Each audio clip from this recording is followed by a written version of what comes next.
அனைவருக்கும் வணக்கம். விருச்சிக ராசி நேயர்களுக்கு முக்கிய கிரகங்கள் ஒரே நேர்கோட்டில் சஞ்சரிப்பதால என்ன மாதிரியான நன்மைகள் எல்லாம் ஏற்பட இருக்குது, குறிப்பா இந்த காலகட்டங்கள்ல மற்ற கிரகங்களுடைய சஞ்சார நிலைகள் என்ன என்று பார்க்கும்போது மேஷத்தில் செவ்வாய், ரிஷபத்தில் சுக்கிரன், புதன், சூரியன், குரு, கன்னிராசியில் கேது, கும்பத்தில் சனி பகவான், மீனத்தில் ராகு சஞ்சரிக்கிறாரு. இந்த கிரகங்களுடைய சஞ்சார நிலைகள் மட்டுமல்லாது முக்கிய கோள்களான செவ்வாய், குரு, சூரியன், புதன், ராகு, கேது ஆகிய கிரகங்கள் ஒரே நேர்கோட்டில் சஞ்சரிப்பதால் விருச்சிக ராசியினருக்கு அதிர்ஷ்டமா துரதிர்ஷ்டமா என்பது குறித்தான முழுமையான பதிவு தான் இந்த வீடியோல நம்ம விரிவா பார்க்க போகிறோம்.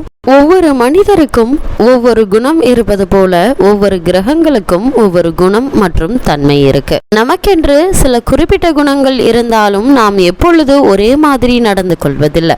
வீட்டில் இருக்கும்போது ஒரு மாதிரியாகவும், நண்பர்களுடன் இருக்கும்போது ஒரு மாதிரியாகவும், நமது முதலாளியிடம் ஒரு மாதிரியாகவும், நமக்கு கீழ்ப்பணிபவர்களுடன் ஒரு மாதிரியாகவும், எதிரி அல்லது பகைவரிடம் ஒரு மாதிரியாகவும், நமக்கு பிடிக்காதவரிடம் ஒரு மாதிரியாகவும் நடந்து கொள்வோம். இப்போது இந்த தன்மை கோள்களிடம் பொருந்தி பாருங்க, எளிதில் புரிந்து கொள்ள இயலும். கோள்களும் அவைகளுக்கென்று தனித்தனி குணம் உண்டு. கோள்களுக்கும் தங்களுக்கென்று சொந்த வீடு, பகை வீடு, ஆட்சி வீடு, நட்பு வீடு என்று உண்டு. அவைகளுக்கும் ஒன்றுக்கொன்று நட்பு, பகை, சமம் போன்ற குணாதிசயங்களும் உண்டு. 6 நபர்கள் ஒரு அறையில் இருந்து செயல்பட்டால் எப்படி இருக்கும் என்று கற்பனை பண்ணி பாருங்க.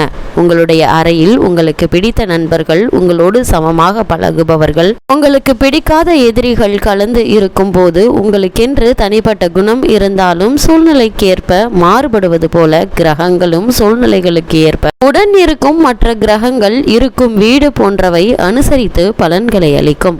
6 பேருடன் நீங்கள் உங்களுடைய வீட்டில் இருந்தால் செயல்படும் விதம் அதே 6 பேருடன் நீங்கள் உங்களுடைய நண்பர் வீட்டில் இருந்தால் செயல்படும் விதம், உங்களுடைய பகைவர் வீட்டில் இருக்க வேண்டிய சூழ்நிலையில் இருந்தால் செயல்படும் விதம் எப்படி இருக்கும்? உங்களுக்கென்று தனிப்பட்ட குணம், இயல்பு, நன்மை செய்ய வேண்டும் என்ற எண்ணம் அல்லது தீமை செய்ய வேண்டும் என்ற எண்ணம், உதவி செய்ய வேண்டும் என்ற எண்ணம், பிறகு செய்து கொள்ளலாம் என்ற எண்ணம் என்று எப்படி இருந்தாலும் நீங்கள் தனியாக செயல்பட இயலாது. நீங்கள் ஒருவருக்கு செய்ய நினைக்கும் உதவியை செய்ய விடாமல் உங்களுடன் இருப்பவர்கள் தடுக்கலாம், அல்லது உங்களோடு சேர்ந்து அவரும் உதவி புரியலாம், அல்லது அவர் பிறரையும் உங்களுடன் இணைய செய்யலாம். உடன் இருப்பவரின் குணம் அவரது நிலையிலும் உங்களுக்குள் ஒரு தாக்கத்தை ஏற்படுத்த அதன் மூலம் உங்களுடைய செயல் எந்த வடிவம் எடுக்கிறதோ அதுவே பலனாக அமையும். அதே போல மீதம் இருக்கும் 5 நிலையும் இருக்கும். ஒருவர் உங்களையே கண்காணித்து கொண்டிருப்பார், மற்றவர் உங்களை விட அவர் சிறந்தவர் என்று காட்டிக்கொள்வார், வேறொருவர் உங்களையே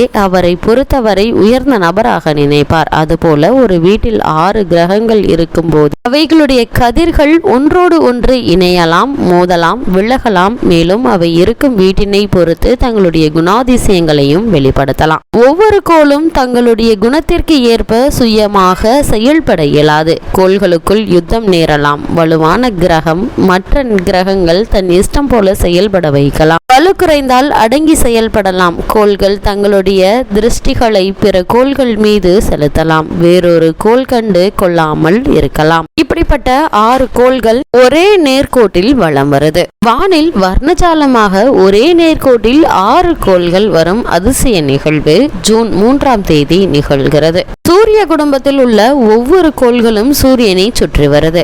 இதில் பூமி ஒரு முறை சூரியனை சுற்றி வர 365 நாட்கள் ஆகுது. இதே போல ஒவ்வொரு கோள்களுக்கும் குறிப்பிட்ட நாட்கள் ஆகின்றன. கோள்களுடைய சுற்றுவட்ட பாதையில் ஒன்றை ஒன்று சந்திக்கும் அபூர்வ நிகழ்வு அவ்வப்போது ஏற்படுகிறது. இது தவிர சமீபத்தில் வானில் சூரிய புயலின் காரணமாக ஏற்பட்ட நிகழ்வு என பல வர்ணஜாலங்கள் வானில் நிகழ்வதை நம்மால் காண முடியுது. அந்த வகையில ஒரு அரிய காட்சி விண்ணில் அரங்கேற இருக்குது. அதாவது ஜூன் 3 மற்றும் 4ஆம் தேதிகள்ல புதன், வெள்ளி, பூமி, செவ்வாய், குரு, சனி, ராகு, கேது என்ற 8 கோள்கள் இருக்கு.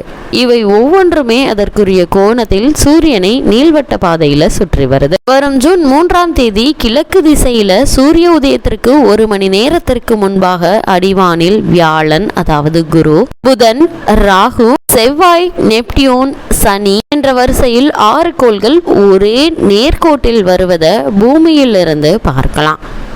இப்படிப்பட்ட இந்த கிரகங்கள் நேர்கோட்டில் இயங்குவதால என்ன மாதிரியான மாற்றங்கள் எல்லாம் நம்மளுடைய வாழ்வில் ஏற்படும், இதனால் என்ன மாதிரியான முன்னேற்றங்கள் எல்லாம் ஏற்பட இருக்கு என்பது குறித்தான முழுமையான பதிவை தான் இந்த வீடியோல நம்ம விரிவா பார்க்க போகிறோம். அந்த வகையில முக்கிய கோள்கள் ஒரே நேர்கோட்டில் சஞ்சரிப்பதால விருச்சிக ராசினியர்களுக்கு ஏற்பட போகும் சாதகங்கள் என்ன என்று பார்க்கும்போது பணவரவு என்பது திருப்திகரமாக இருக்குங்க. கல்வி கலை சம்பந்தமான முயற்சிகள்ல வெற்றி கிடைக்குங்க. அரசாங்க ஆதரவு உண்டு. வேலை இல்லாதவர்களுக்கு நல்ல நிறுவனங்கள்ல வேலை கிடைக்கும் என்பதை கிரக நிலைகள் அறிவுறுத்துதுங்க. அதே போல எல்லா விஷயங்களிலும் நன்மையாகவே முடியும்.